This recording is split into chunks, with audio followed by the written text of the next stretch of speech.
Houlin, Daf Kuf Lamed Amud Bet. Je vais reprendre à partir de la 5e ligne. Goufa. Quand on dit Goufa, c'est qu'on reprend un sujet qui a déjà été traité précédemment. Alors, de quoi s'agit-il? C'était le chidouche de Rav Hizda. Goufa. Amar Rav Hizda, Hamazik matnot keuna, Osheachalan, Patur mileshalem. Maitama. Ibaitima, dirtiv veze, Ibaitima, Mishum davale mamon shen lo tovim. C'est-à-dire, Rav Hizda nous enseigne que si quelqu'un a détruit les matanot keuna, par exemple, Zeroa le Hayayim et Keva, la Torah nous demande d'offrir au Kohanim l'épaule, Zeroa, de la patte avant droite, les Hayayim, les joues, Keva, l'appareil digestif, l'estomac. Tout ça, il faut le donner au Kohen. À partir de quelle bête? Eh bien, les bêtes Houlin, les bêtes classiques, qu'on va abattre en faisant une shrita convenable. Pour manger la bête, avant de manger, il faut donner au Kohen sa part. J'ouvre une parenthèse. Il est important de rappeler que, différemment du tevel, vous savez c'est quoi tevel? C'est des fruits dont on n'a pas encore prélevé la terouma et le maaser. Ces fruits-là sont interdits à la consommation. C'est assourd de manger, tant qu'on n'a pas prélevé. Même si on n'a pas encore donné au Kohen, ce n'est pas grave. Même si on n'a pas encore donné au Lévi, ce n'est pas grave. Mais au moins ça a été prélevé. Tant qu'on n'a pas prélevé, on ne peut pas manger un seul fruit. Ça s'appelle tevel. D'ailleurs, le mot tevel, c'est la contraction de deux mots. Tav, lo. Is not good. Lotov. Tevel. Tov, lo.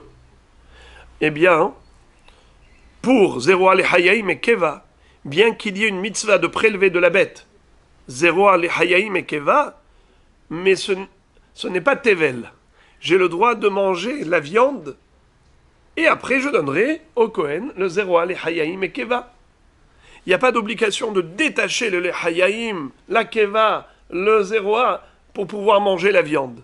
Le principal, c'est que après tu lui donnes ça.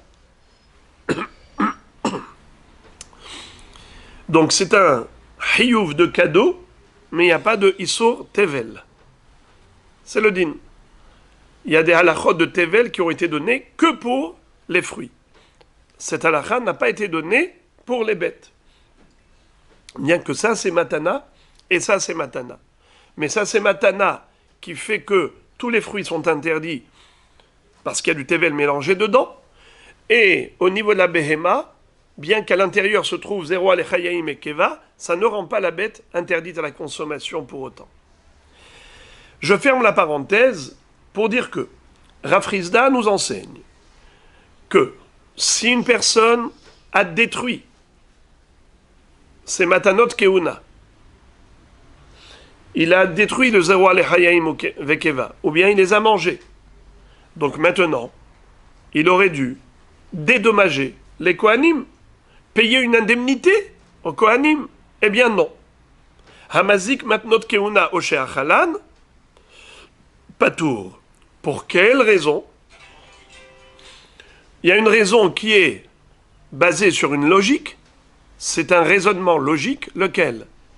C'est que pour être hayav de payer par le biais du tribunal qui nous condamnerait à payer, c'est seulement s'il y avait un adversaire, un plaignant. C'est là que le plaidant peut être condamné. Mais s'il n'y a pas de plaignant, il n'y a pas de toveya, il n'y a personne qui peut réclamer l'argent, alors la personne ne peut pas être condamnée par le Beddin. Le Beddin, il condamne quelqu'un à payer que lorsqu'il y a quelqu'un qui réclame. Mais s'il n'y a aucun réclamateur, il n'y a pas de chiyuv. Le Beddin ne peut pas condamner. C'est le cas. Qui est-ce qui peut venir poursuivre en justice cet homme pour Zeroa le Hayayim et Keva? C'est qui? Un Kohen? Eh bien, cet homme va lui dire, c'est vrai que je dois donner au Kohanim, mais pas à toi. C'est vrai que toi tu es Kohen, mais il y a d'autres Kohanim. Je peux donner à Reuven Kohen, je peux donner à Shimon Kohen, Nachon? Donc, lequel Cohen est capable de venir le poursuivre en justice? Aucun. Puisqu'il peut s'échapper de chacun en disant « je donnerai à l'autre ».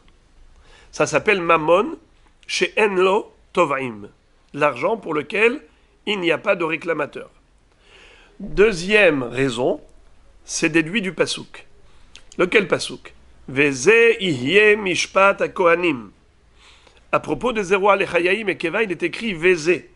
Ce qui veut dire que le mishpat hakohanim, les kohanim peuvent poursuivre au mishpat, au bet mishpat, que Zé. C'est quoi Zé? Si le Zero Alechayaim et Keva sont là, ba'ain, ils sont là eux-mêmes, physiquement, présents.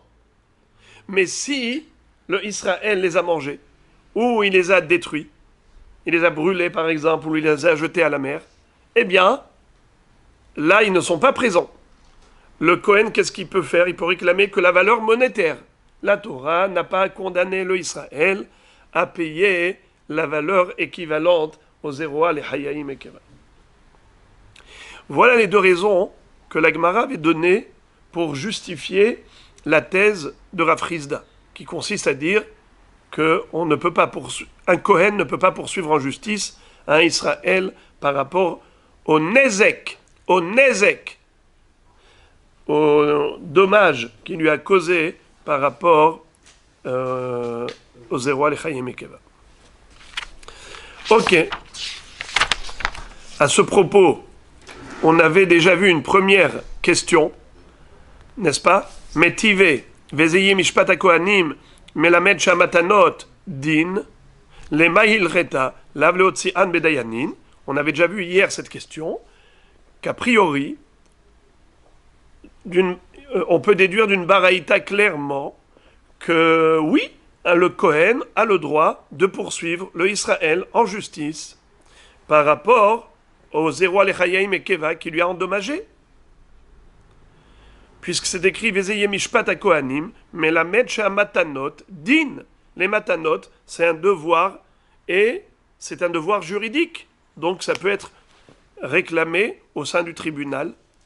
Leotzi Abedayanim. Et le Dayan est capable d'être Motzi. Alors pourquoi Rav Hizda dit le contraire de la Braïta? Rav Hizda c'est un Emora. Il ne peut pas contredire une Baraïta. Réponse, Lo, les Holkan Bedayanim. Rav Hizda va te dire que la Kavana de la Braïta, quand elle t'a dit que c'est un din, qu'est-ce que ça veut dire c'est un din? Vezeye Mishpat HaKohanim. Melamed, chez Amatanot, din. Din, c'est pas au niveau de la réclamation que le Kohen peut réclamer au Israël. Non. Din, c'est les Holka Bedayanim. Que les Dayanim ont le droit de légiférer quant à la distribution. À quel Kohen tu vas distribuer les Zéroa, les Chayaim et Keva? Nous, les Dayanim, on décide.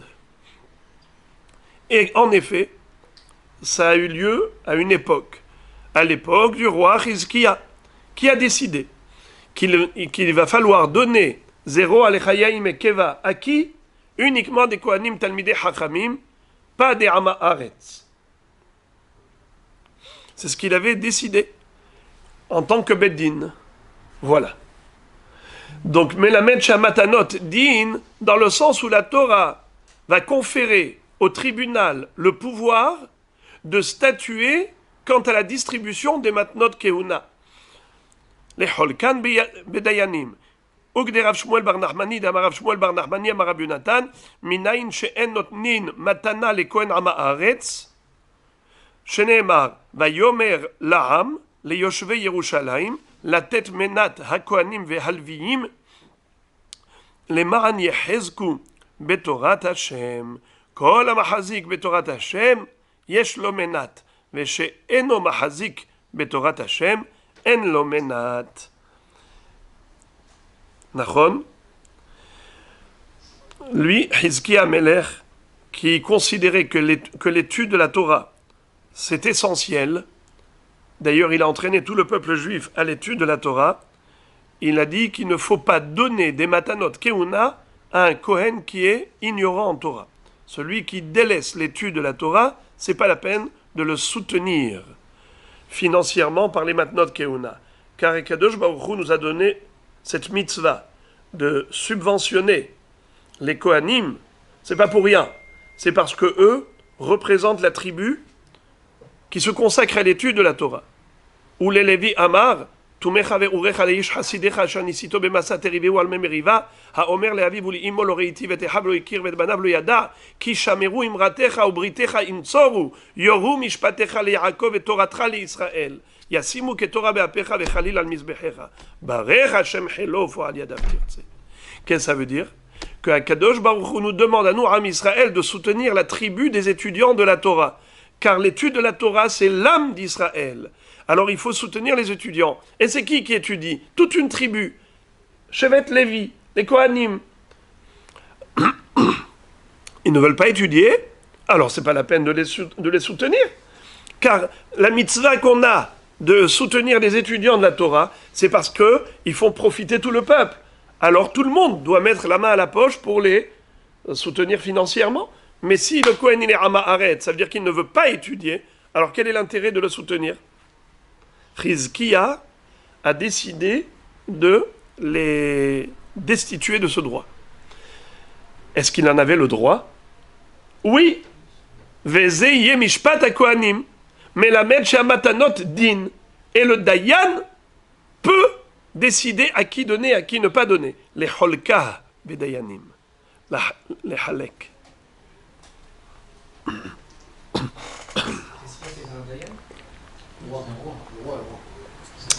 Vous demandez, est-ce que le roi Chizkiya était un Dayan? Alors je vous réponds que le roi d'Israël, c'est le juge par excellence. C'est le pouvoir législatif et exécutif. Shlomo HaMelech, qu'est-ce qu'il a demandé à Dieu quand Akadosh Baruch Hu lui a proposé dans le rêve de lui offrir ce qu'il souhaitait? Il lui a dit, donne-moi juste la chokhma pour juger ton peuple.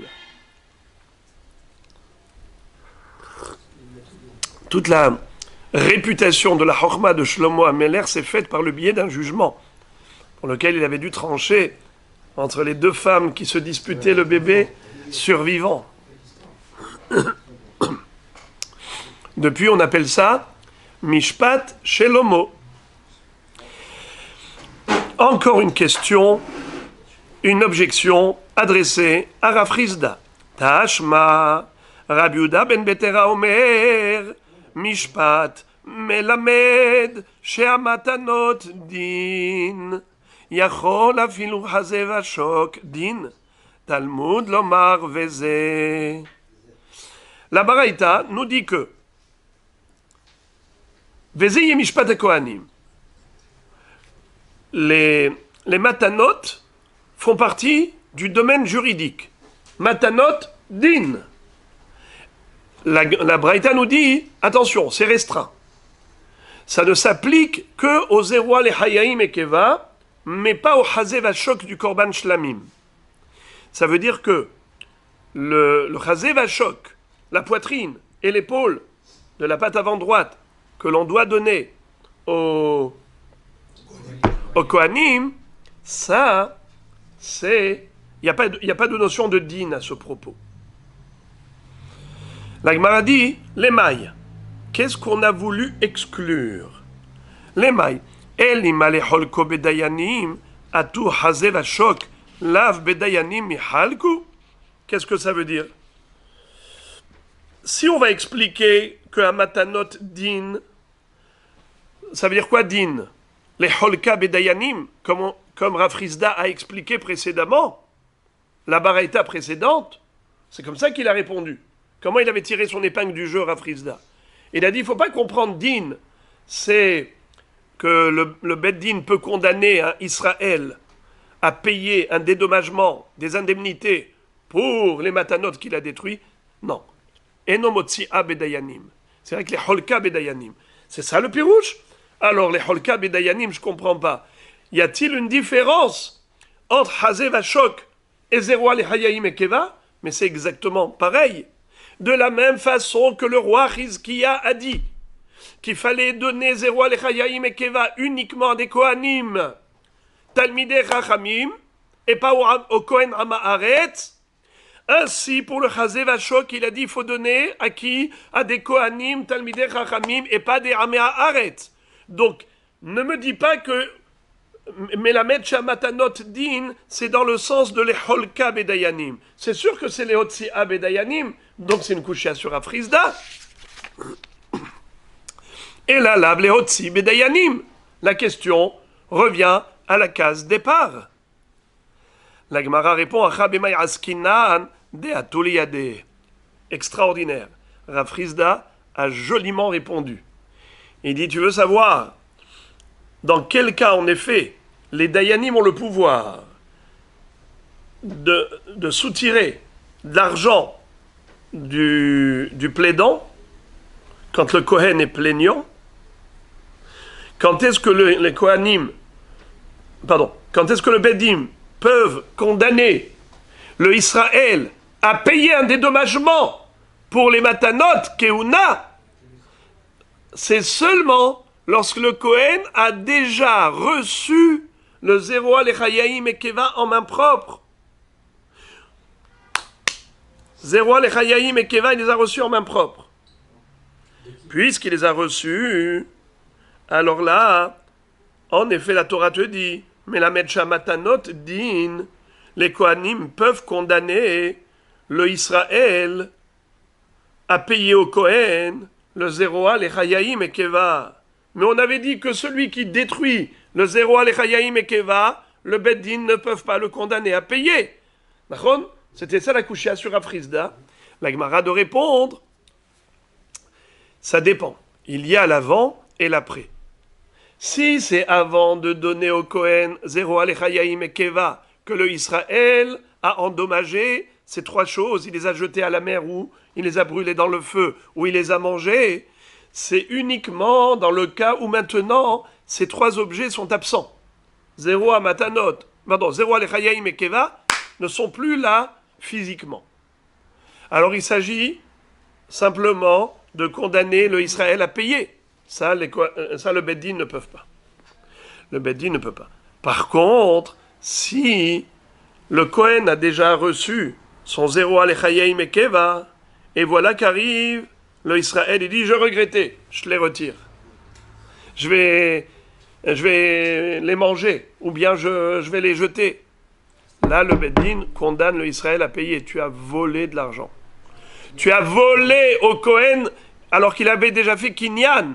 Ce Kohen a déjà fait Kinyan de Zeroa Lechayaim et Keva. C'est à lui. Alors dans ce cas-là, Melamed Shamatanot din. Dans ce cas-là, le Beddin peuvent condamner le Israël. La Gemara pose la question que vous avez envie de poser, mais dans ce cas-là, il n'y a pas de tridouche. On a besoin d'un pasouk pour ça. Ideatul yade, maïle memra. Mais c'est pshita. Mais c'est pshita. Qu'est-ce que ça veut dire?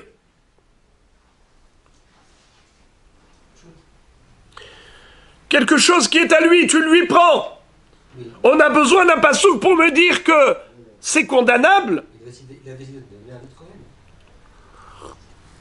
Trop tard. Il y a l'avant et l'après. Ça veut dire qu'une fois que, ça y est, il a reçu, c'est à lui. Donner, c'est donner, reprendre, c'est voler. La Gemara de répondre, de atul yade betivlayhu, vekasavar matanot shelo hurmu, kemi shehurmu damian. Qu'est-ce que ça veut dire?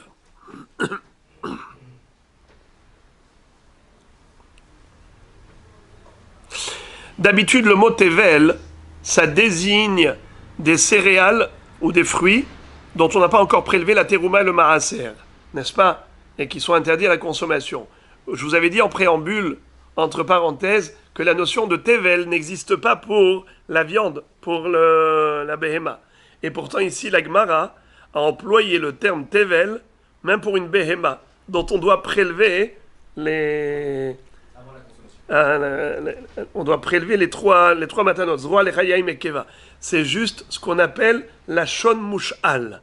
C'est une expression empruntée, parce que la notion de tevel n'existe pas dans l'absolu pour les Zeroa Lechayaim et Keva. C'est juste une notion empruntée. C'est quoi la réponse? Il s'agit ici que le Kohen avait reçu une bête entière en tant que picadone. En tant que... Non, dépôt, à garder, un dépôt à garder, un objet à garder. Il lui a dit, garde-moi cette bête. D'accord? Le Israël a donné au Kohen à lui garder toute la bête. D'accord? Alors maintenant, le Kohen, il a ici Zeroa le Hayaim et Keva. Il dit, moi, je veux garder le Zeroa le Hayaim et Keva. Et maintenant, l'autre lui dit, non, non, pas du tout, je ne veux pas te donner à toi. Alors, dans ce cas-là, s'il lui a détruit, Kemi Sheor Mudamian. Regardez ça. Idéatul Yadé des Kohen, Maïle Memra, Pshita, Rashi au milieu de la page. Pshita de Yachol et Otsio Bedayanim. Kamerdar, la Gemara répond, Deatul Yadé Betivlaihu, Habema, Shelema, Haïta, Munaha, Tetzlo, Vezacha, Bamatanot, Mina Efker. Qu'est-ce que ça veut dire? Étant donné que le Kohen avait toute la béhéma chez lui à la maison, elle lui a été confiée comme dépôt pour garder la béhéma. Le Israël lui a dit, s'il te plaît, garde-moi ma bête. Le shochet vient de faire la shrita. Je voudrais aller chercher un boucher pour ouvrir et pour faire ceci et cela. Et à ce moment-là, qu'est-ce qui va se passer? Le Kohen lui dit, moi, j'ai déjà retiré les Zohar, les Chayaim et Keva, parce que ça, c'est pas à toi, ça me revient à moi de droit, n'est-ce pas? Alors l'autre, il s'énerve, il commence à le détruire, il dit, ma pitom, moi je voulais donner à mon cousin, il est Cohen. Il commence à se battre, et il lui a jeté ça à la mer. Il lui a jeté ça dans le feu. Il peut lui réclamer. Il peut le poursuivre en justice. Pourquoi? Parce que le Cohen, il a été Zoché Mina Hefker. Et il y a là un chidouche. Pourquoi il y a un chidouche? Parce que nous, on aurait dit quoi? On aurait dit quoi? Il lui a jamais donné, puisque en réalité, comment? Pourquoi est-ce que ça s'appelle Efker? Bravo. C'est ça. Alors si on parle de sans appui là-dessus, alors n'importe quel Cohen a le droit de réclamer. Et on n'a pas le droit, nous, de faire un choix. Mais comme lui, ce Cohen l'a déjà pris. C'est ça, donc il est en droit de prendre. Et pas seulement en droit, il a déjà pris. Ça veut dire que, puisqu'il a déjà pris, mais comment il a pris? Il a pris non pas parce que le Cohen, le Israël lui a donné en main propre. Il avait toute la bête en tant que garde, en tant que dépôt. Il a gardé un objet. Et maintenant le Cohen exploite une situation. Alors le chidouche, il est là. Bien que ce n'est pas le Israël qui lui a donné. Parce que si le Israël lui avait donné en main propre, il lui a offert en tant que Cohen, il lui a dit, tu es Cohen, voilà, je te donne. Après, il a regretté, il veut lui reprendre, là je dis c'est du vol. Il lui abîme, là je dis que c'est un dommage causé à autrui, et le Beddin peut le condamner à payer, ça c'est une évidence. On n'a pas besoin d'un pasouk pour cela. Le pasouk vient nous enseigner un grand chidouche. Le chidouche c'est quoi? C'est de considérer que ce Zeroa le Chayaim et Keva, c'est comme du Hefker. Nous, on aurait pu penser que ça appartient à qui? Ça appartient au Israël, au propriétaire. Et bien que le Cohen était gardien, tu es gardien de toute ma bête, maintenant tu es chômeur, je viens et je récupère ma bête, et je donnerai Zeroa le Chayaim et Keva à n'importe quel Cohen que j'aurais choisi. La Torah vient te dire, non. Le Zeroa le Chayaim et Keva, c'est comme Hefker. Dans le sens où toi, Israël, tu n'as aucun droit là-dessus. Puisque la Torah t'a obligé de donner ça au Kohanim, donc toi, tu es déjà dépossédé du Zeroa le Chayaim et Keva. Donc, comme si ça n'appartenait pas au Israël, ça n'appartenait plus au Israël, le Kohen maintenant dit, j'étais Zoché Mina Hefker. C'est ça le chidouche de la Torah. C'est de considérer que le Kohen a été Zoché Mina Hefker. Et là, c'est un grand chidouche. Ça, on n'aurait pas pu le deviner. S'il n'y avait pas le pasouk de Vezeye Mishpat à Kohanim, qui figure dans le contexte de Zeroa le Chayaim et Keva, où on nous dit Mishpat, Melamed Sheamatanot, Din, c'est de nous dire que Zeroa le Chayaim et Keva ont un statut de Hefker, au point où, même si, au moment où Israël a donné toute la bête, l'entité, la bête dans son intégralité, il lui a dit, garde-moi ça, je reviendrai demain pour récupérer tout cela, le Kohen, s'il a récupéré zéro Alechayaim et Keva, c'est à lui. Il est en droit. Et si l'autre vient faire des siennes, et il agit comme un sauvage, et il lui détruit, le Kohen peut maintenant aller le poursuivre en justice, et les Dayanim vont condamner le Israël à lui payer le zéro Alechayaim et Keva qui lui a détruit. Pourquoi? Parce que le Kohen a été Zoché Mina Hefker. Comment il a été Zoché Mina Hefker? Parce que quand tu lui as donné l'ensemble, Betiv Layou, ce qu'on appelle Betiv Layou, c'était l'ensemble dont on n'avait pas encore prélevé les 3 matanotes, le Kohen lui a dit, je te rends tout, sauf les matanotes, je les ai prises, ces matanotes. Et il est en droit. Mais s'il a une bête vivante, il peut l'amener... Non, il n'y a pas de mitzvah de donner Zohar Lechayaim et Keva d'une bête vivante. Mais et Zovhe HaZevach, c'est écrit dans le Passouk. Traduction, Zovhe HaZevach. Les shechiteurs qui ont shrité. Vezavarta kasher tziviticha. La shrita dans la Torah s'appelle zviha. La notion de shrita s'appelle zviha. D'accord? Mais et zovhe hazevah. Ne pas confondre avec les zvahim des korbanot. On parle de zevah, de shrita tout simplement. En français, ils appellent sacrificateurs. Oui, comme ça, ils les appellent. Alors que nous, on dit sacrificateur, c'est du mot sacrifice. Nous, on ne fait pas de sacrifice. Ashma. 3e question, adressée à Rav Frisda. Comment est-ce qu'il peut dire que un Israël qui a détruit les matnot keuna de Zroa, les Chayaim et Keva, le Kohen ne peut pas le poursuivre en justice, lorsqu'il ne lui a pas encore donné, évidemment. Pourtant, il est écrit dans une Mishnah, Masechet Pea.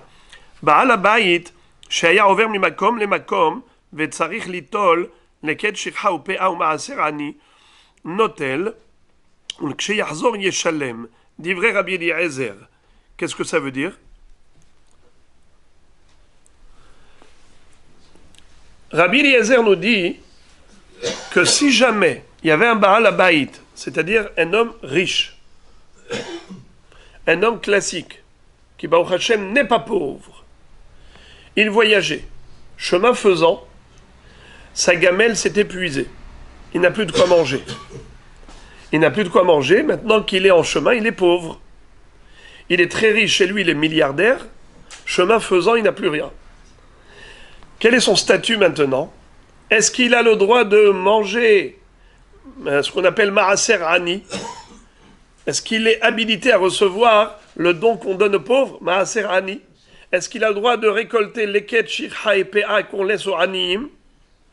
En temps normal, il est très riche quand il est chez lui. Mais là, maintenant, il se retrouve comme un pauvre. Est-ce qu'il a le droit de manger leket? C'est quoi leket? Quand on boissonne, il y a des gerbes qui tombent. Si c'est 1 ou 2, il faut laisser aux pauvres. Si c'est 3, on a le droit de récupérer. Shirha. C'est quoi shirha?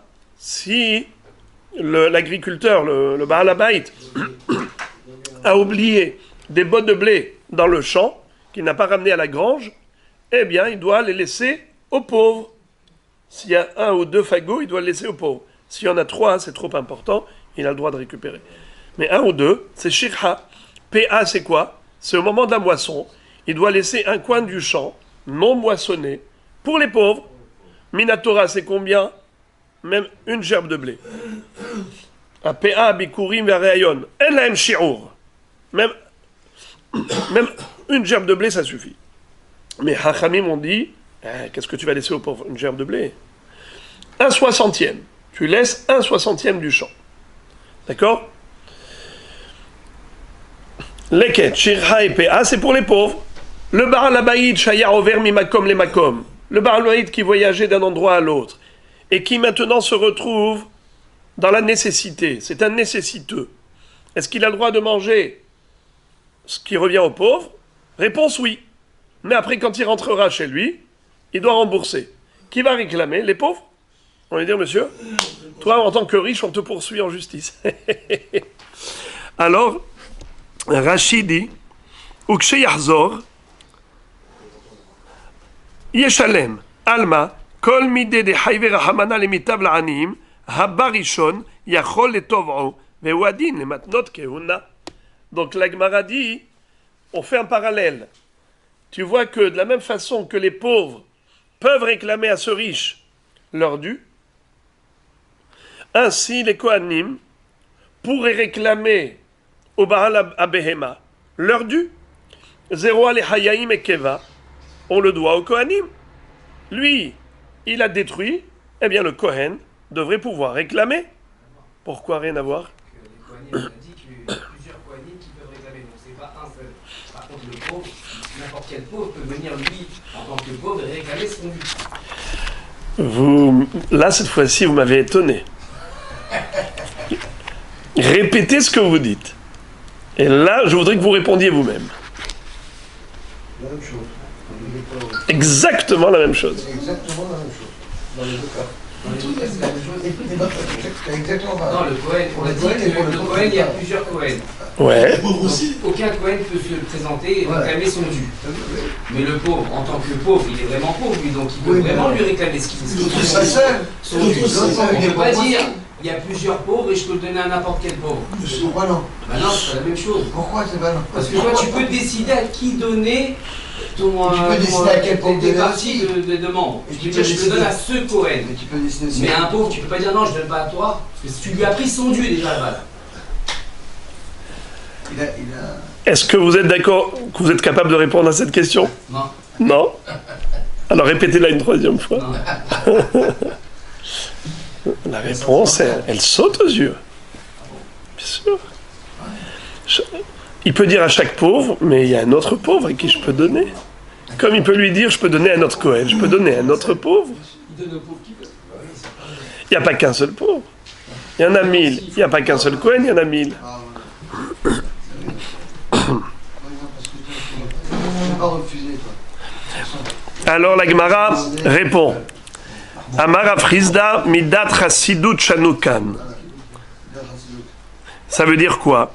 Que, en fait, lorsqu'on a dit qu'il va devoir être méchalem au pauvre, c'est pas en tant que réclamation de la part du pauvre. Car en effet, le pauvre n'est pas habilité à le poursuivre en justice pour la raison que vous aviez donnée vous-même par rapport au Kohen. Pareil pour les pauvres. Alors, pourquoi c'est écrit quand il rentrera chez lui, Yeshalem? Yeshalem à titre de Midat Chassidut. Ça veut dire que il n'est pas obligé, parce que personne ne peut le poursuivre en justice, mais vis-à-vis de Dieu, il faut qu'il soit Hassid.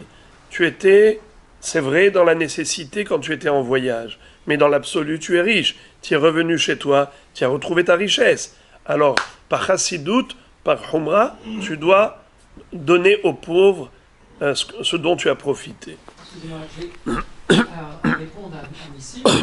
Par rapport au Kohen, il faut choisir le Kohen. Mais un pauvre qui se présente à nous, on ne peut pas lui dire je ne vais pas donner à toi parce que je vais donner à l'autre. C'est honteux. Il renforce ma question. Oui, exactement. Alors maintenant que je vois que vous êtes à deux, je suis obligé de répondre.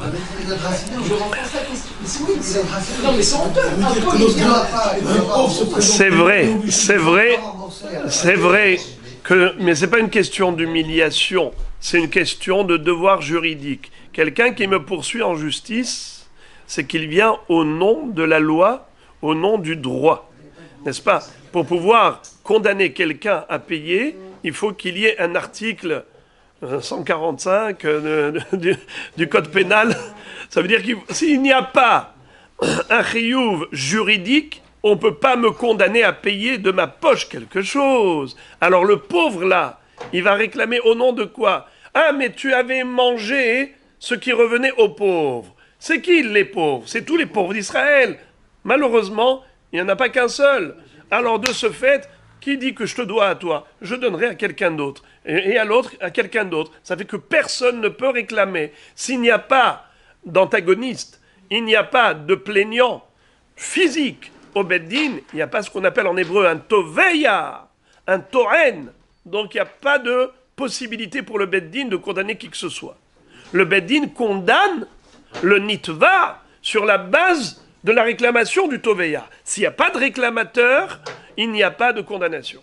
Ça, quand on parle juridiquement. Mais la réponse de Rav Frisda était que Yeshalem, c'est pas à titre de condamnation de la part du Beddin, c'est à titre de bonne volonté de la part du Hachir, qu'il faut, chez Yeshalem, Mimidat Hasidut. La Gemara réfute cette réponse et elle dit Amarava, Tana Tane Yeshalem, Ve'atamart, Midat Hasidut Shanukan. C'est pas vrai. Tu ne peux pas me donner cette réponse parce que le mot Yeshalem, Tashlumin, Mashma Baal Korho. Ça veut dire il est obligé. Yeshalem! Yeshalem, c'est une condamnation à payer. Donc tu ne peux pas me dire que c'est un excès de zèle en tant que Hasidut. Quelqu'un qui fait quelque chose qu'il n'est pas tenu de faire, mais il va au-delà de la justice. Il va au-delà du juridique. Il est ce qu'on appelle l'ifni mishoratadin. Pas du tout. Quand on dit Yeshalem, c'est mimidatadin. Donc ta réponse ne correspond pas. Vérod, encore une réfutation. Miderabi Eliezer likum velituv. Qu'est-ce que ça veut dire? Comment est-ce que on a pu objecter à Rav Frisda à partir de Rabbi Eliezer? Cette baraïta qu'on a citée, c'était qui l'auteur? Rabbi Eliezer, c'est écrit clairement. Rabbi Eliezer Omer Yeshalem. Rabbi Eliezer, c'est une opinion unique. C'est-à-dire que d'après les Chachamim, il n'est pas hayav de payer. Puisque c'est Rabbi Eliezer qui l'a condamné. Tu cites Rabbi Eliezer comme référence pour objecter à Rav Frisda, mais Rav Frisda, il te dit, moi je suis posé comme Chachamim, et Chachamim le dispense.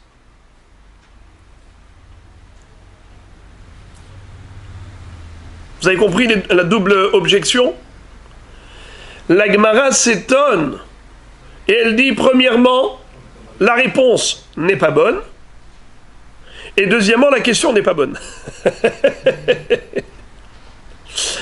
Qu'est-ce que Rav Frisda a besoin de dire Midat Hasidut Shanukan? Tu peux pas me dire Midat Hasidut. Premièrement, tu peux pas me dire Midat Hasidut. Deuxièmement, pourquoi tu as besoin de le dire?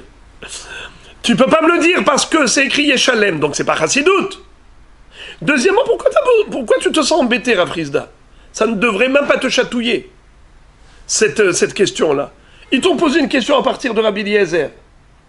Mais réponds-leur, dis-leur, ça c'est Rabbi Eliezer, mais moi je suis posé comme Hachamim. Et Hachamim ont dit que ce monsieur qui est Baal Habayit envers Makom les Makom, il ne paye pas. Même quand il revient chez lui. Et la Misefa, la Kushia qu'on avait posée à Rav Frisda, elle était à partir de la Sefa. Qu'est-ce qui est écrit dans la fin de cette même Baraïta à propos du riche voyageur qui a profité de ce qui revient normalement aux pauvres? Hachamim omrim ani haya beota sha'a. Qu'est-ce que ça veut dire?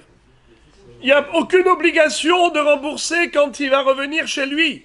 Parce que c'est comme quelqu'un qui était pauvre et un jour il s'est enrichi. D'accord? Quand il était pauvre, il a profité de toute la tzedaka et des maraserani, de l'eket, shirha, pea. Tu vas dire un jour quand il est devenu riche, maintenant monsieur, tu vas rembourser tout ce dont tu as profité quand tu étais pauvre. Est-ce qu'il y a une condamnation comme celle-là? Elle n'existe pas. Quand il était pauvre, il était pauvre. Quand il est riche, il est riche. Et à chaque moment, à chaque période de sa vie, le statut qui lui correspond. Donc les dynimes qui sont relatifs. Alors, comment? Alors c'est pour ça que Hachamim vont dire Patour. Ani haya beotasha. Très bien. La Gemara dit comme ça. Tama de ani ha'achir meshalem amay lehve kemazik matnot keuna ou she'achalan. La kushia sur Rav Frisda maintenant, elle est atomique. Maintenant, la kushia, elle a un sens. Qu'est-ce qu'a dit Rav Frisda? Quelqu'un qui a détruit et endommagé les matnot keuna, il est patour. Celui qui a endommagé Zroa Lechayaim et Keva, patour. Ah bon? Mazé patour, il devrait être hayav. D'où je le déduis? Parce que Hachamim ont dit que le riche qui, chemin faisant, a épuisé sa gamelle et il est devenu pauvre, pendant son voyage, et il a profité du don des pauvres. Alors quand il arrive chez lui, il n'est pas chayav de payer. Pourquoi? Parce qu'en effet, il était considéré comme pauvre. Mashma, que si, chemin faisant, sa gamelle était pleine, et qu'il avait de quoi manger, et ce riche-là, ce rachat-là, il a mangé du maaser ani, il a volé aux pauvres ce qui leur revenait de droit, mashma que Hachamim serait d'accord que Yeshalem. Parce qu'il était arrivé à ce moment-là qu'il a mangé. Parce qu'il était Hachir. Il a mangé, il a profité. Il n'avait plus. Il vous manque une phrase, Rabbi Moshe. Il y a une phrase qui vous manque de ce que j'ai dit. Je répète. On fait une déduction. Quand est-ce que Hachamim le dispense de payer? C'est seulement s'il n'avait plus rien à manger chemin faisant. Mais s'il avait de quoi manger chemin faisant, et qu'il avait, Baruch Hashem, tout ce qu'il lui fallait, même en chemin, et malgré tout, bien qu'il avait de quoi manger, il s'est permis de manger ce qui revenait aux pauvres, il leur a mangé le maraserani, il a mangé les ketchir haepea, alors dans ce cas-là, même Hachamim serait d'accord que cet homme rembourse au anim ce qui leur revient. Ça veut dire que Hachamim ont dispensé cet homme de payer que parce que, chemin faisant, il était pauvre, il avait épuisé sa gamelle. Machma que si, chemin faisant, il était riche, alors il serait condamné à payer. Donc de là, on devrait déduire que c'est pareil pour les matnot keuna. Un homme qui devait donner au Kohen, zéro alechayaim et keva, et qu'est-ce qu'il a fait?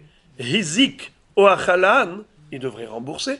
Pourquoi Rav Chisda a dit qu'il est patour? Hamazik matnot keuna oshe achalan patour, maapitom patour. De cette braïta, je déduis qu'il est chayav. Rav Chisda répond, midat hasidut shanukan. C'est vrai, ta déduction elle est bonne, mais attention, c'est pas à titre de hiyuv, c'est à titre de midat hasidut. Dans le sens où, bien que Hachamim ait dit, on est d'accord que cet homme-là rembourse, mais il n'est pas obligé. S'il ne veut pas, il ne rembourse pas. C'est un voleur qui n'est pas hayav. On s'explique. Pourquoi c'est un voleur qui n'est pas hayav? Parce qu'il peut dire à chaque ani, je ne le dois pas, il y a 10 000 anim, je donnerai à un autre. Et à chacun lui dit non, je donnerai à l'autre, et à l'autre, et à l'autre. Ben va chercher. Nachon, donc, c'est comme ça que Rav Chisda a tiré son épingle du jeu. Il dit, cette baraïta, tu as fait une jolie déduction, j'en conviens. Mais malgré tout, ce n'est pas une objection pour moi, tu ne peux pas me réfuter. Car je peux t'expliquer que ce paiement-là, de la part du riche, n'est pas à titre d'obligation juridique, mais à titre de devoir moral. Tashma, minaïn le baal abayit. Là encore, quand on dit Tashma, viens et écoute, on va citer une baraïta à partir de laquelle on va déduire une kushia pour réfuter Rav Chisda. Je vous fais un petit contrôle. Qu'est-ce qu'a dit Rav Chisda?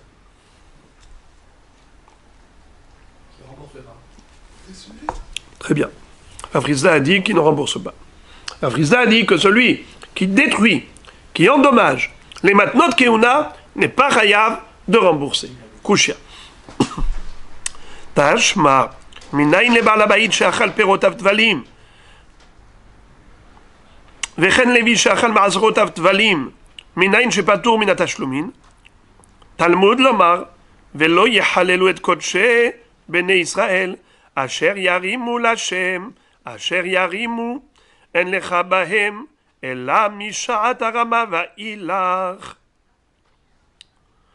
המשעת הרמה ואילך מהמשלם עמי להווה כמזיק מתנות כהונה או שאכלן. Qu'est-ce que ça veut dire? Vous savez que le Israël, quand il a une récolte, il doit prélever la terouma pour donner à qui? Au Kohen. Le maaser rishon à qui? Au Lévi. Et le Lévi, qu'est-ce qu'il donne à partir de ce maaser au Kohen? Maaser mina maaser. Il va prélever 10% des 10% qu'il a reçus. Sur 100 kilos, le Israël va donner 10 kilos au Lévi. Le Lévi doit donner 1 kilo qui est le maaser des 10 kilos. Il donnera au Kohen. Comment s'appelle la terouma que donne le Israël au Kohen? Terouma Gedola. Comment s'appelle la terouma que le Lévi donne au Kohen? Terumat Maaser. Terumat Maaser. Ou en d'autres termes, Maaser Mina Maaser. Ok. Quel est le din si on a endommagé cette Teruma Gedola? Le Israël, il a endommagé la Teruma Gedola. Ou le Lévi a endommagé la Terumat Maaser. Quel est le din? La Braïta nous dit comme ça. Minaïn, d'où on apprend. Chez Baal Habayit, Shachal Perotav Tvalim. Ça veut dire qu'un Baal Habayit a fait une avéra très très très grave. Il a mangé du tevel. Hayav mita bide shamayim. Non seulement que vis-à-vis du ciel, il est en infraction, mais même vis-à-vis du Kohen, il est en infraction. Il a volé au Kohen ce qui lui revenait de droit, la terouma. Parce qu'il aurait dû prélever du tevel, la terouma. Vechen Levi shachalet maaserotav tvalim. Ou le Lévi qui a mangé tout le maaser. Les 10 kilos, il les a mangés. Au lieu de prélever 1 kilo et donner au Kohen, et lui, il mange 9 kilos, il a mangé les 10 kilos. Lui aussi, il n'est pas tour. Pourquoi il n'est pas tour? Minatachlumim. Il est hayav mita bide shamaim. Mais le Kohen ne peut pas lui réclamer les sous. L'équivalent d'1 kilo. Pourquoi? Parce que c'était encore tevel. Il n'y avait pas eu encore de afracha. Il n'y avait pas eu encore de prélèvement. On ne pouvait pas encore désigner la terouma. On ne pouvait pas encore désigner la teroumat maaser. D'où on apprend ça, que Béhémet, il est pas tour. Velo yichalelu et kodesh ben Israël asher yarimu. En lecha bahem ela mishaat harama vailach. La Torah nous dit à propos des Kohanim de faire très attention de ne pas manger betum'a. Quand le Kohen est tamé, il ne faut pas qu'il mange la terouma. S'il mange, il émet halel, profane. Quand est-ce que c'est considéré une profanation? Que s'il a mangé la terouma en tant que telle. Et la Torah, quand elle dit Asher Yarimu, dont les bénis Israël vont prélever, ce qu'on appelle terouma. Pourquoi la terouma s'appelle terouma, les amis? C'est quoi la racine du mot terouma? Les harim. C'est quoi les harim? Prélever. Alors, quand est-ce que vous, Kohanim, vous y avez un droit de propriété que lorsque il y a eu terouma, prélèvement, mais pas quand c'est encore un ensemble de fruits. Il y a un ensemble de fruits desquels on doit prélever. Tant qu'on n'a pas prélevé, ça ne s'appelle pas encore terouma, ça s'appelle tevel. Le maaser, le Lévi doit prendre maaser, mina maaser. Tant qu'il n'a pas encore prélevé le maaser, mina maaser, ça s'appelle tevel pour le Lévi. À ce moment-là, le Kohen n'a pas encore un droit là-dessus. Quand est-ce que le Kohen a un droit de propriété? Mishaat harama va ilach. Depuis le moment où on a prélevé. Ça veut dire qu'à partir du moment où on a prélevé, le Kohen peut réclamer au Israël ou au Lévi son dû. Sous-entendu, qu'il peut le poursuivre en justice. Puisque la Braïta nous dit, le Kohen ne peut pas poursuivre en justice quand c'est encore Tevel. Mashma que si ce n'est plus Tevel, il y a déjà eu Trouma, il y a déjà eu Troumat Maaser, le Kohen est en droit de réclamer, de poursuivre en justice le Israël et le Lévi. Eh bien, celui qui veut, le premier qui arrive, il dit, je m'appelle Kohen, je suis le premier à avoir braqué mes yeux sur ta terouma. Hein? Il lui dit, c'est moi, je suis le premier, primo. A priori, vous entendez Rabotaï, a priori, il y a ici une kushia nucléaire adressée à Rav Frisda. Comment Rav Frisda, tu peux dire que le Kohen n'est pas habilité à poursuivre en justice un Israël qui ne veut pas lui donner les matanot? Qu'est-ce que ça veut dire ça? Excusez-moi. Il n'est pas habilité à le poursuivre en justice pour lui rembourser les matanot qu'il a été mazik. Ma pitom, tu vois que oui, après qu'il y a eu prélèvement, le Kohen est en droit, la Gemara, de répondre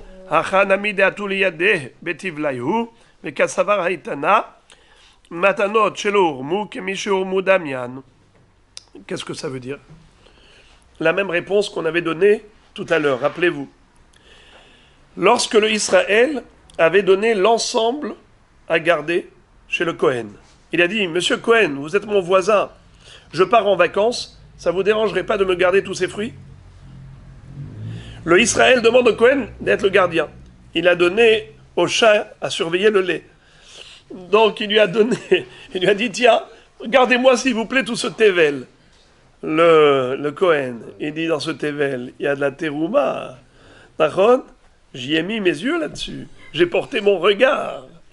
Alors, quand l'autre arrive, il voit, il manque ici. Il lui dit, eh oh, il manque ici un 50e.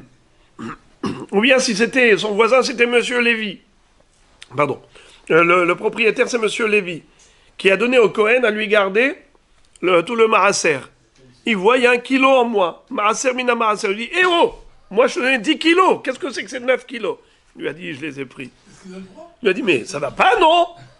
Il lui dit, oui, je suis en droit. Qu'est-ce que ça veut dire? Je répète la notion de hefker. C'est-à-dire que la Torah dit que les matanot qui reviennent au Kohanim, même si le Israël n'a pas donné, ça ne lui appartient plus. Car dans l'absolu, c'est quelque chose qui revient au Shevet à Kohanim. C'est vrai qu'il n'y a pas de personne physique à qui on doit. Il n'y a pas monsieur X ou monsieur Y, c'est vrai. Je ne te dois pas à toi. Mais étant donné que je dois au Shevet à Kohanim, donc c'est pas à moi, monsieur Israël. Ce n'est pas à moi, monsieur Lévi. C'est à messieurs Cohen, lesquels je ne sais pas. Mais ce n'est pas à moi. Puisque ça appartient à messieurs Cohen, Kohanim, donc ce n'est plus à Israël. Et de ce fait, comme je lui ai tout donné à garder, lui il s'est permis de se servir. Et je ne peux rien lui faire. C'est de cela qu'il s'agit. Si moi je m'énerve, et j'arrive, et je lui dis, Gamli gamlach lo iye, comme elle avait dit la femme, Shlomo Melech, dans son jugement, qu'est-ce qu'il a dit? Prenez le bébé, coupez-le en deux. Et là, qu'est-ce qu'elle dit? La femme qui n'était pas la vraie mère. Elle dit, vous avez raison. Et elle dit à l'autre, écoute, la justice c'est la justice, il a raison, on coupe en deux, comme ça, ni toi ni moi. Comme ça, on est quitte. La vraie mère, qu'est-ce qu'elle dit? Donnez-le lui. Donnez-lui ce bébé, je ne veux surtout pas qu'on tue son enfant. Et c'est là que Shlomo Melech, j'ai dit, c'est elle la vraie mère. Mais, qu'est-ce que dit ici le Israël? Pareil, comme la mère menteuse, la femme menteuse. Qu'est-ce qu'elle dit? Ni pour toi, ni pour moi. Le Israël, il est venu, en colère contre le Cohen qui s'est servi, il détruit. Le Cohen, il dit, mais attends, moi j'ai déjà pris. La halakha est qui peut le poursuivre en justice. Dans ce cas, il est hayab de payer. Là, ce n'est plus midat hasidut. Là, il est hayab de payer. Et pourtant, Rav Frisda a dit qu'on ne peut pas poursuivre en justice un Israël qui a détruit. Le Cohen ne peut pas poursuivre en justice. Ça, c'est en temps normal, parce que ce n'est pas encore arrivé aux mains du Cohen. Mais une fois que c'est arrivé aux mains du Cohen, pas seulement en tant que matana, Zero Alechayim et Keva, ou Matnot Keuna, où on a déjà donné mamash en main propre au Cohen, où le Cohen il a déjà reçu ça en tant que matana. Ça, c'est une évidence que si quelqu'un vient, il lui détruit. C'est une évidence que le Cohen peut le poursuivre en justice. C'est comme pour tout Nézek. N'importe quel dommage, quelqu'un qui a subi un dommage, il poursuit l'autre en justice. Y a-t-il une question à ce propos? C'est évident que il n'y a pas de question. Mais, le chidouche, ici, c'est de nous dire qu'on est entre les deux, entre le marteau et l'enclume. D'une part, ce n'est pas totalement chez le Israël. D'autre part, ça n'a pas été donné en tant que tel, en tant que matana au Cohen, c'est entre les deux. On a donné au Cohen à garder l'ensemble. Et on n'avait pas encore effectué le prélèvement, étant donné que de ce tevel-là, ce tevel est soumis au prélèvement, ce tevel est soumis à la mitzvah de prélèvement, c'est comme s'il y avait des prélèvements mélangés à ce tevel. Et ces prélèvements qui sont mélangés dans ce tevel, puisqu'ils se trouvent chez le Cohen Le Kohen, il a été Zoché Mina Hefker. Et donc, il peut considérer qu'il en est déjà le propriétaire. Et si le Israël arrive avec la colère qui était la sienne, il lui a détruit ses matanotes, le Kohen est tout à fait habilité à le poursuivre en justice pour réclamer son droit et son dû. Qu'est-ce qu'on fait de la propriétaire lui est le Kohen. C'est lui qui doit prélever. C'est le propriétaire qui doit prélever. Le Kohen est en droit de réclamer son dû parce que ça lui est dû, mais c'est le propriétaire qui doit lui donner quand même. Lui, il incombe au propriétaire de faire la Trouma. Tant que la Trouma n'est pas... Vous avez raison qu'en temps normal, oui, et pas seulement. Même maintenant. Votre question est très juste. Et écoutez, la réponse, elle est peut-être juste.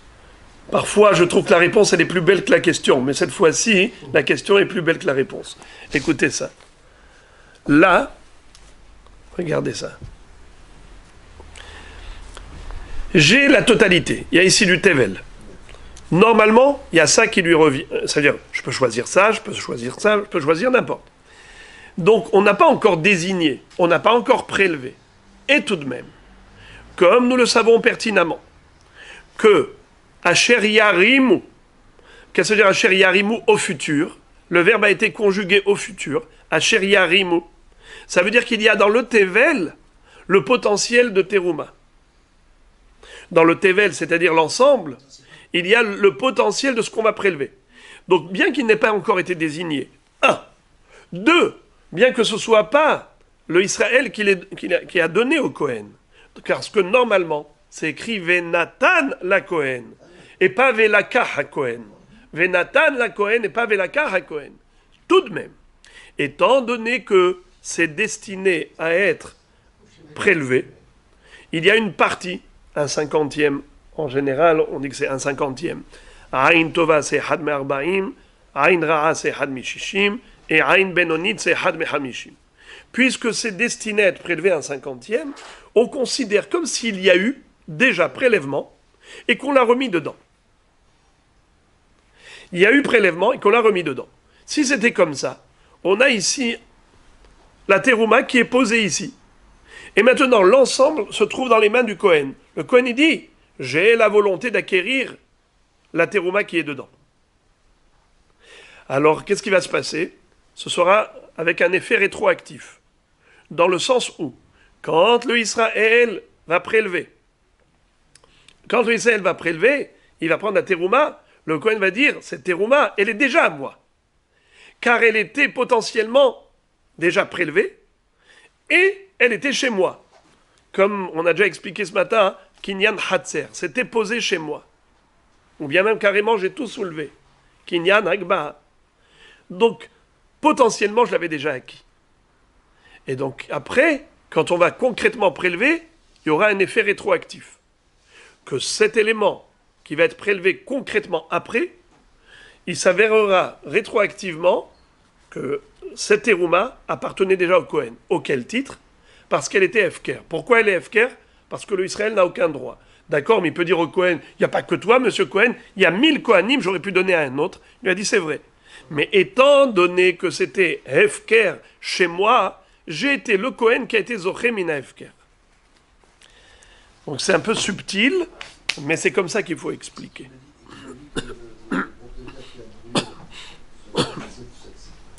C'est nous qui considérons ça comme une terouma. Maintenant, s'il l'a brûlé en tant que tel, et qu'il a reprélevé de la terouma sur le reste de la récolte, est-ce qu'il n'est pas en droit de le faire non plus? Parce qu'il a voulu sanctionner ce Kohen d'avoir pris de lui-même.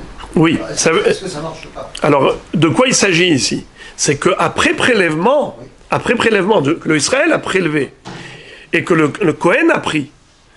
Il y a eu prélèvement du Israël. Il y a eu prélèvement du Israël. Il y a eu prélèvement du Israël. C'est plus un picadone. Si, je m'explique. Je suis pas. Alors, je suis pas. Alors on va dire, écoutez la chronologie. Il y a eu donc un prélèvement. J'entends. Alors je vais répéter la chronologie des faits. 1, 2, 3. Réhouven Israël est venu chez M. Shimon Cohen. Il lui a confié une entité. 100 kilos, il lui a donné 50 kilos, c'est plus simple, parce qu'un cinquantième, c'est la terouma. Il lui a donné 50 kilos de blé à garder, qui était tevel. De ces 50 kilos, monsieur Israël doit prélever 1 kilo et le donner au Kohanim. Il doit prélever. Il n'a pas encore prélevé. Maintenant, il lui a gardé. Le mois de vacances est passé, il revient. Au mois de septembre, il lui dit « Rendez-moi, monsieur ». Il lui dit « Sachez, monsieur, que dedans, dans ces 50 kilos, il y a 1 kilo qui me revient. » Il lui a dit « Qu'est-ce qui te revient ?» Il lui a dit « Parce que moi, ça y est, j'ai été zoré de ce 1 kilo-là que vous voulez prélever de toutes les façons. Vous êtes obligé de prélever, n'est-ce pas? Oui ou non ?» Il dit « Oui, c'est vrai, mais il n'y a pas qu'à toi que je donne. Moi, j'ai un cousin, Cohen. » Il a dit « Non, non, non, moi, j'ai déjà été zoré. » Comment tu as été zoré? Il lui a dit « Parce que, potentiellement, dans ces 50 kilos, il y avait 1 kilo qui était potentiellement terouma. » Il lui a dit « Alors ?» Il lui a dit « Puisqu'il était potentiellement terouma, il était efker. » Pourquoi efker? Parce que vous avez l'obligation de le donner, il n'est pas à vous. Il lui a dit, il n'est pas à moi, il n'est pas à toi non plus. Il y a 1000 Kohanim, je ne veux pas te donner à toi. Il lui a dit, oui. Mais comme ce n'est pas à toi, c'est Efker. Et comme c'est Efker et c'était chez moi j'ai été Zochemina Efker. Alors maintenant, quand tu l'as prélevé, tu es obligé de me donner. Il prélève, il lui dit, je ne te donnerai pas. Je jette à la mer et je ne te donnerai pas. Il a dit, je te poursuis en justice. C'est à moi ce que vous avez jeté à la mer. Et si vous ne me le donnez pas, n'importe quoi, vous me devez. Pourquoi? Parce qu'il y a un effet rétroactif de la propriété du Kohen. Les frères et les amis, donc voilà, regardez comment la Gemara dit Kasavar haitana matanot shelo hurmu kemi shehurmu damian. Les matanot, même s'ils n'ont pas encore été prélevés, c'est comme si ça a été prélevé potentiellement. Tachma, encore une 5e question sur Rafrizda. Rafrizda, comment peux-tu dire que... Qu'est-ce qu'il a dit, Rafrizda? Que celui qui endommage matnot keuna, il ne paye pas. Tashma, hare sheansu betameler gorno, im behovo, hayav le'aser, im be'an parut, patour mi le'aser. Qu'est-ce que ça veut dire?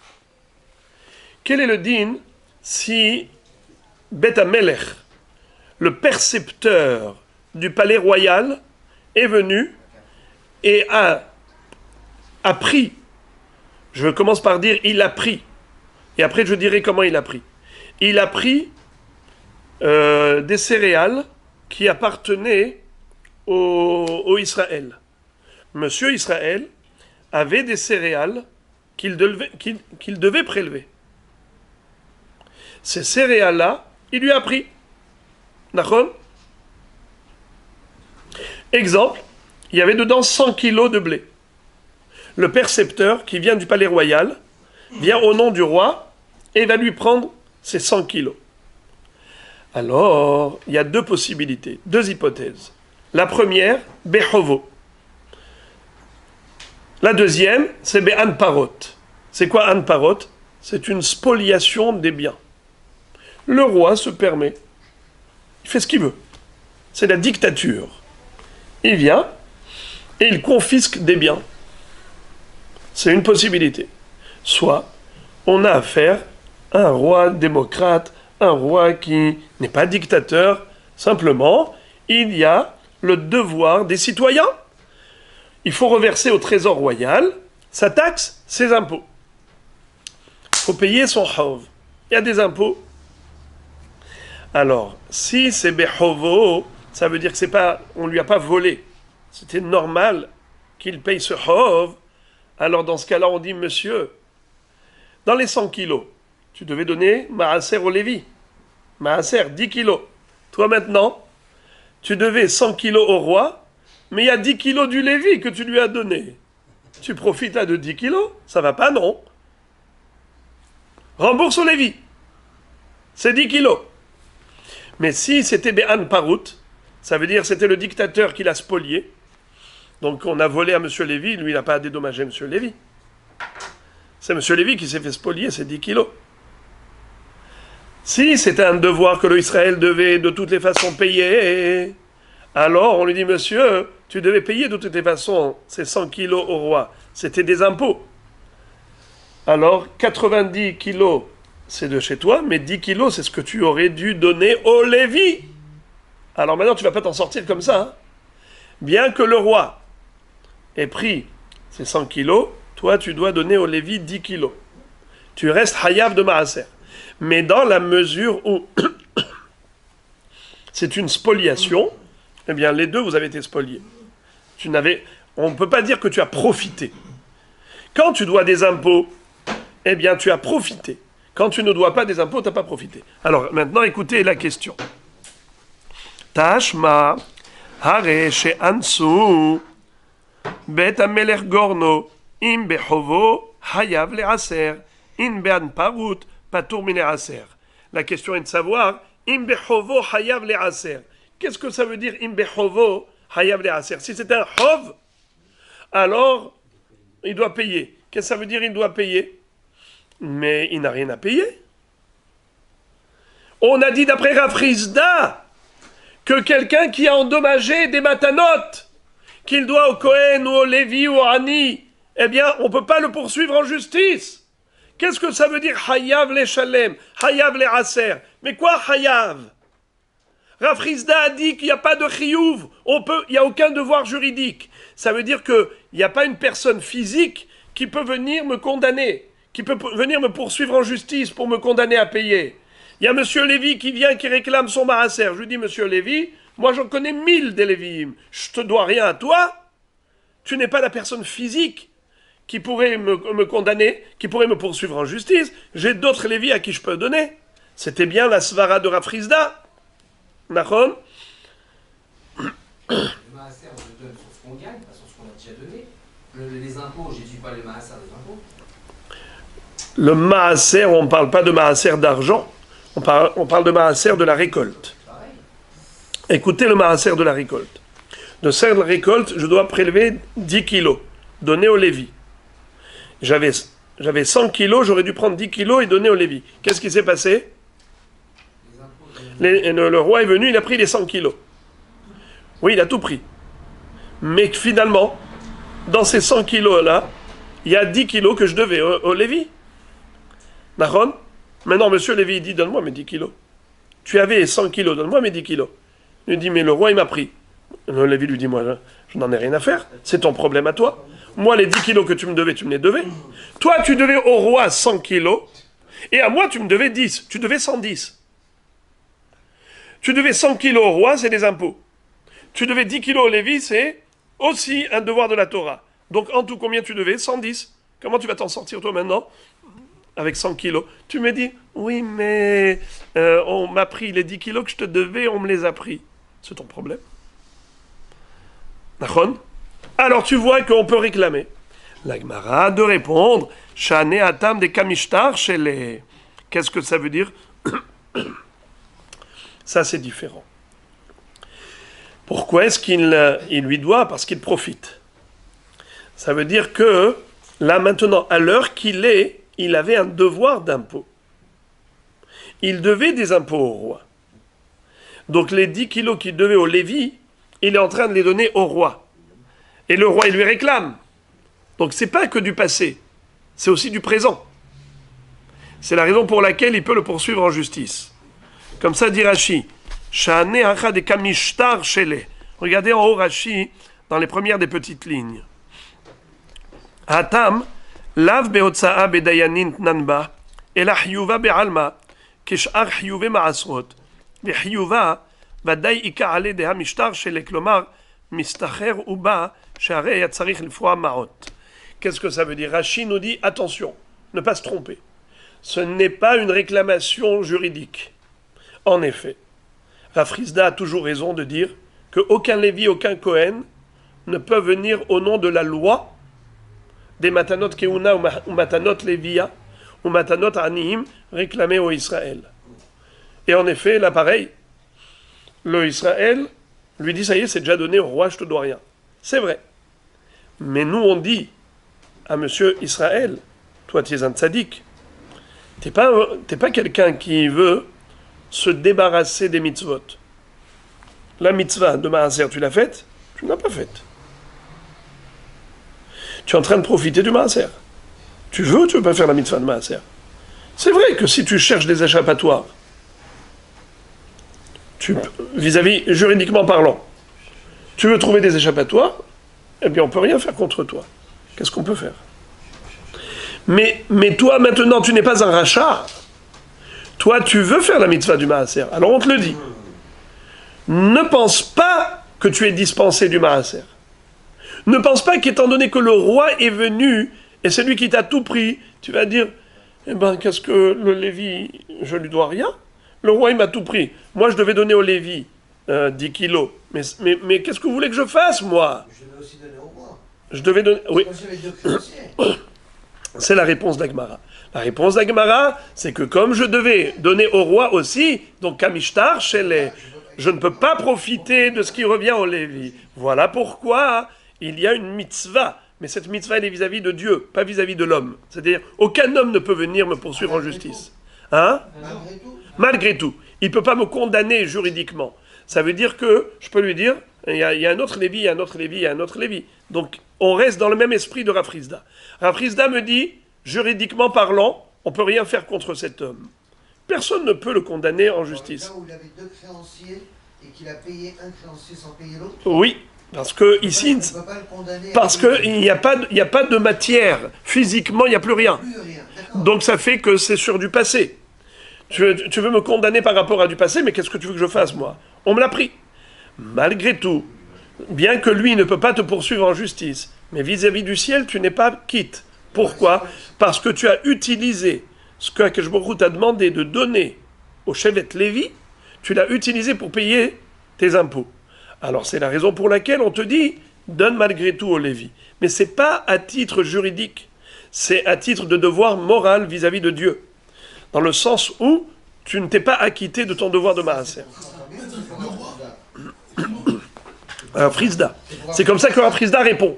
Il te dit, moi je reste dans ma position, que juridiquement parlant, personne ne peut me condamner. Parce qu'à chaque Lévi, je veux dire qui tu es toi. Pourquoi tu es le seul Lévi du monde? Il y a plein de Lévi'im. Donc, je peux donner un autre Lévi.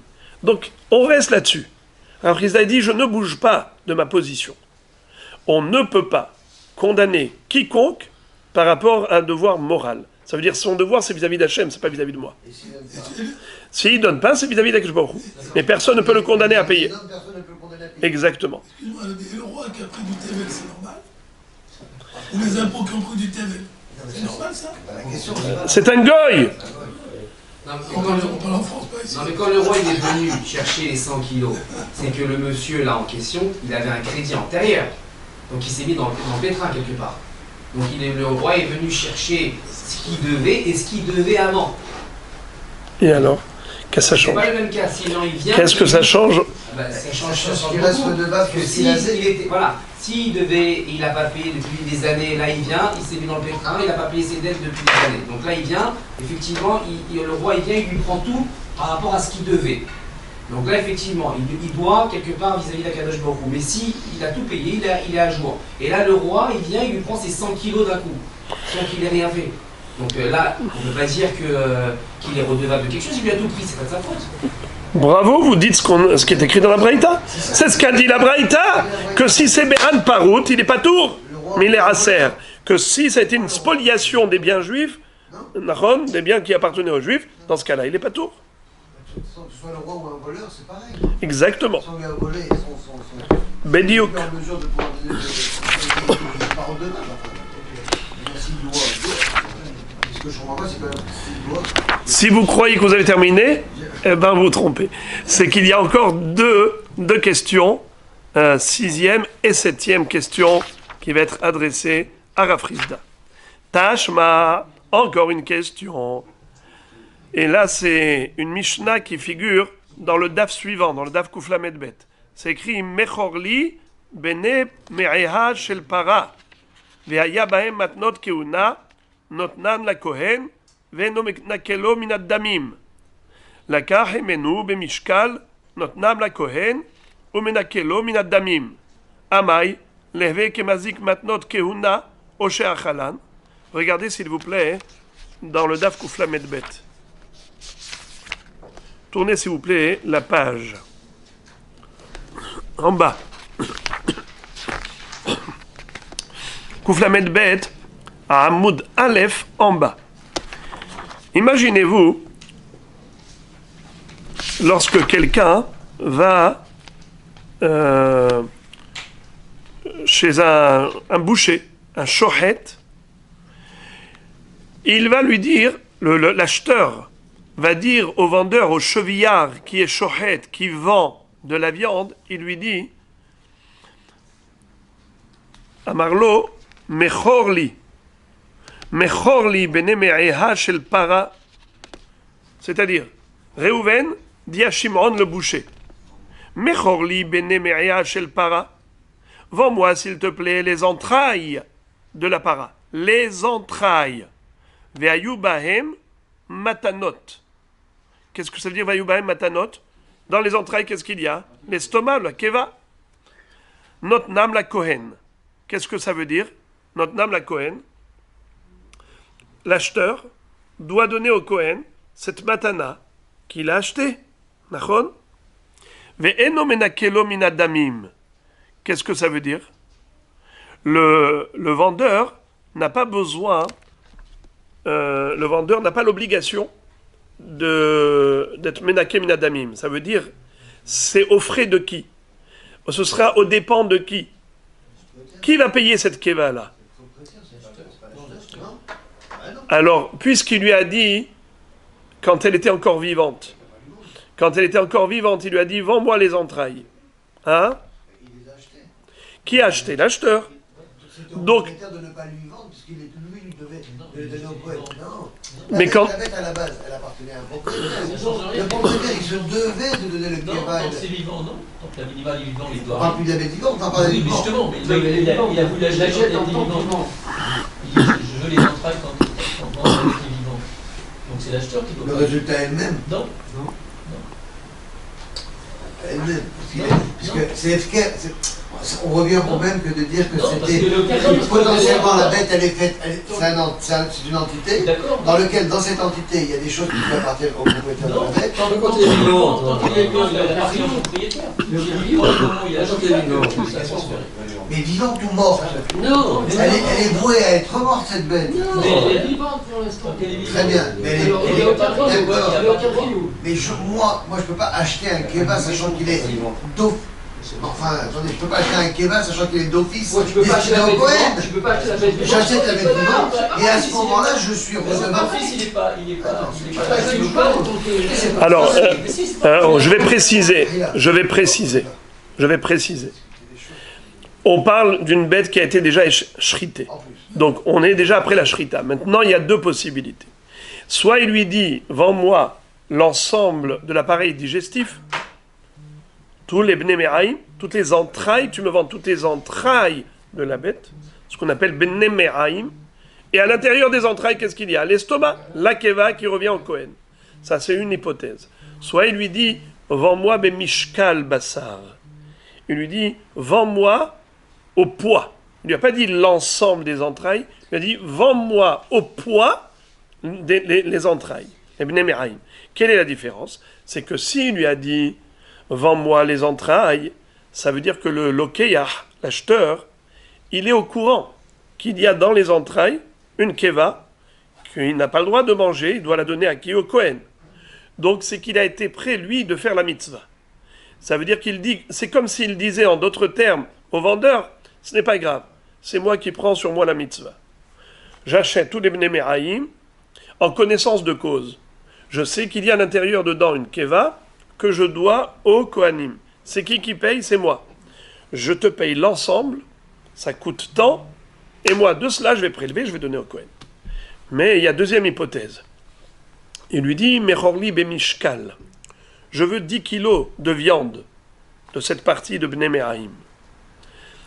Quand il lui dit 10 kilos, c'est déjà plus l'ensemble. C'est comme s'il lui disait en d'autres termes, vends-moi ce qui est mangeable pour moi. Alors dans ce cas-là, s'il lui a tout donné, il lui a, comment on appelle ça, il lui a pesé par exemple 50 kilos, et il lui donne, et il s'avère qu'il y a dedans la keva, il lui dit, eh oh, tu te moques de moi ou quoi?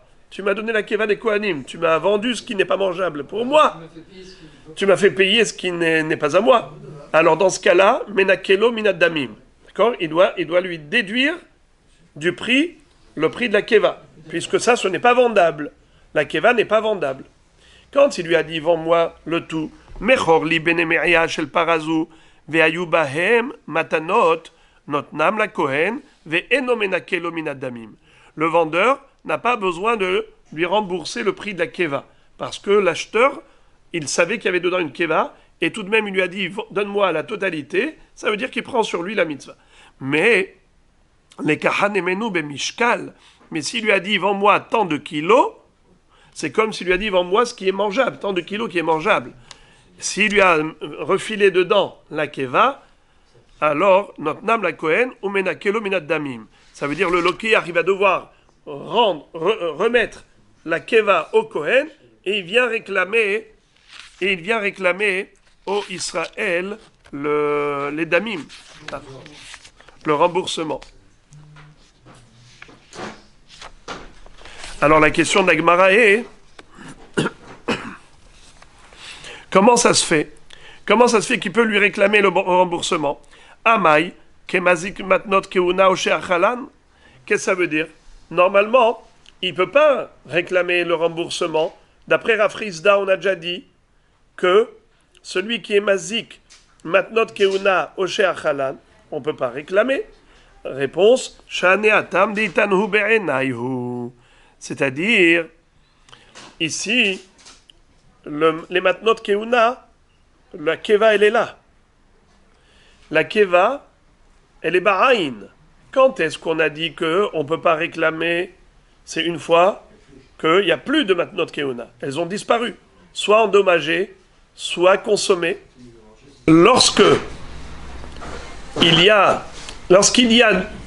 en effet une situation où les matnot keuna ont disparu, il n'y a pas de réclamation possible pour le passé.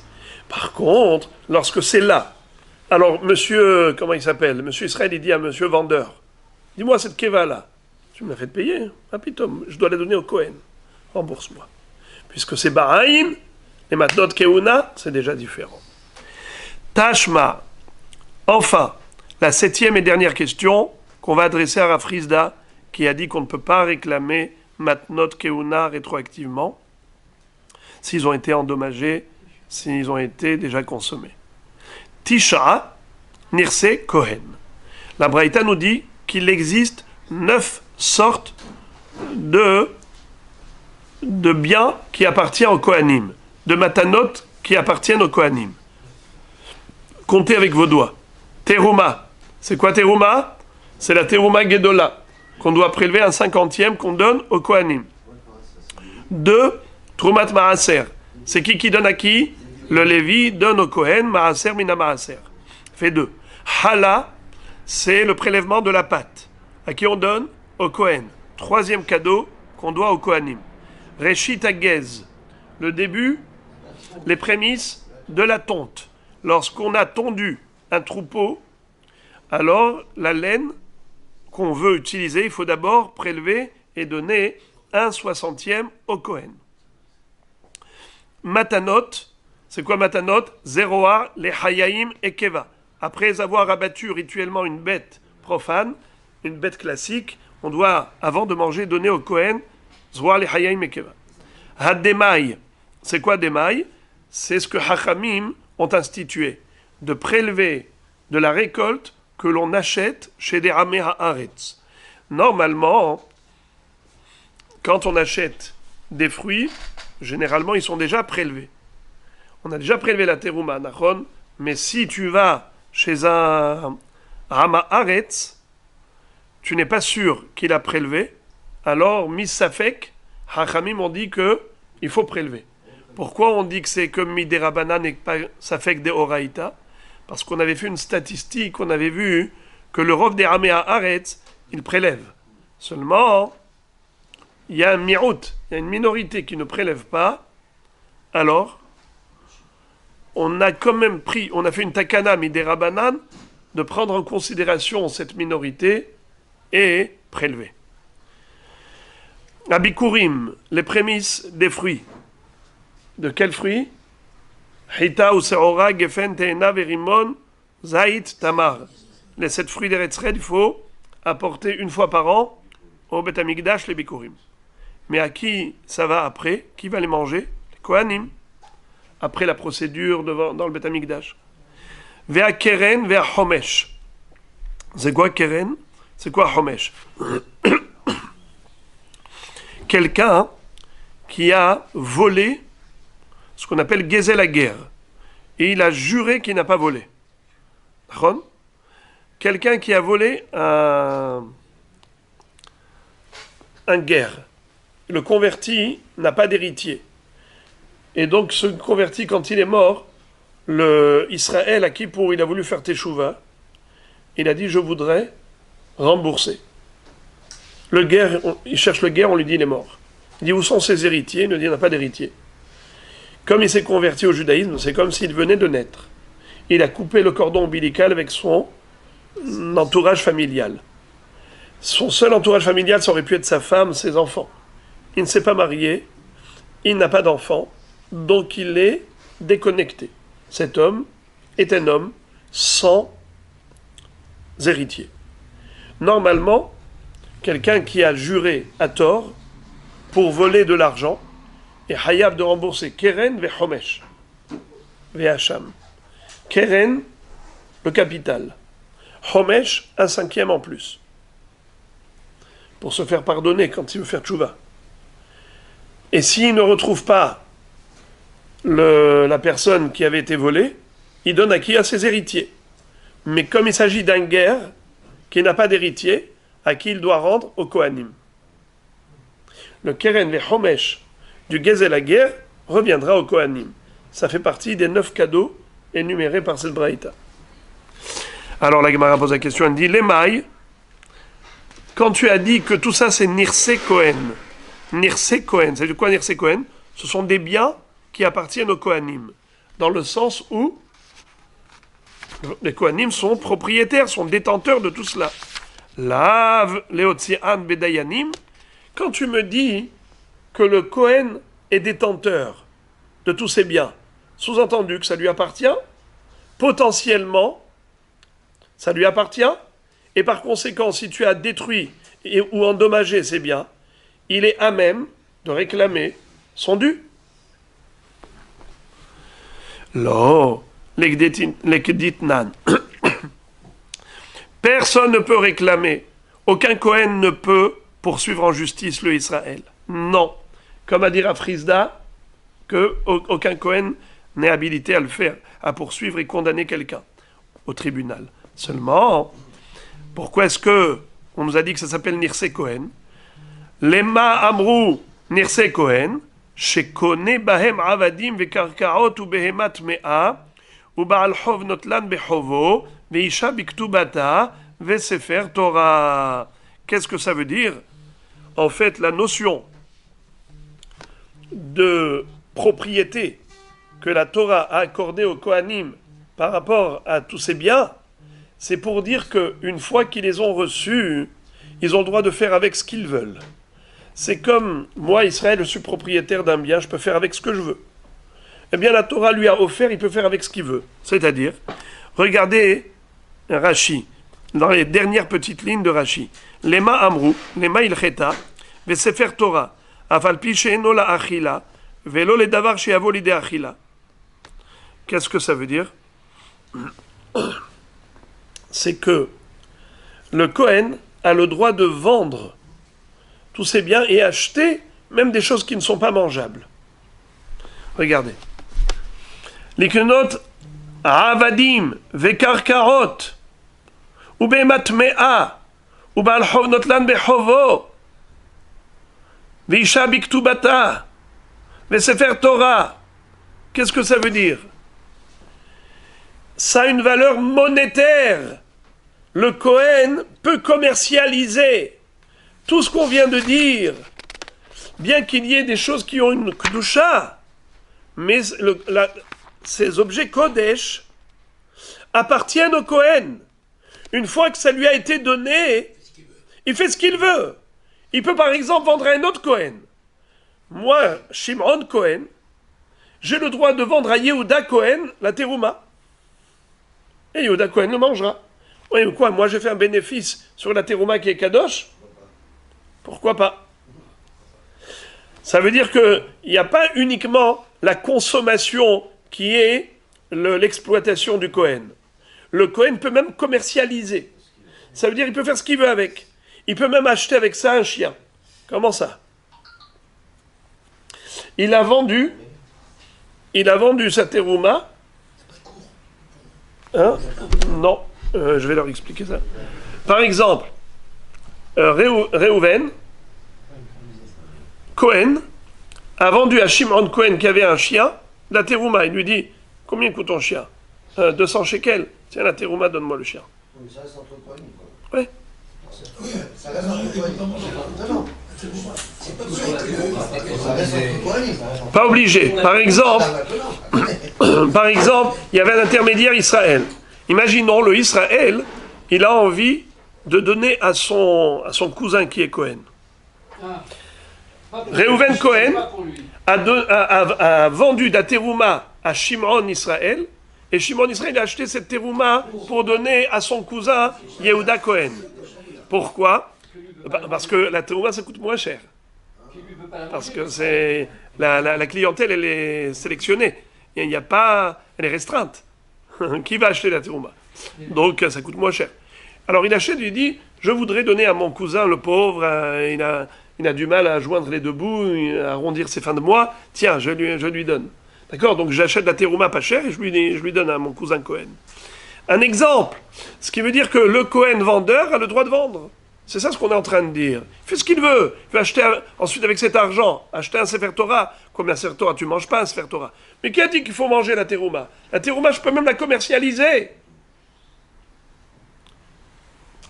À tel point que Rashi se pose la question, il dit Libi megamgem badavar.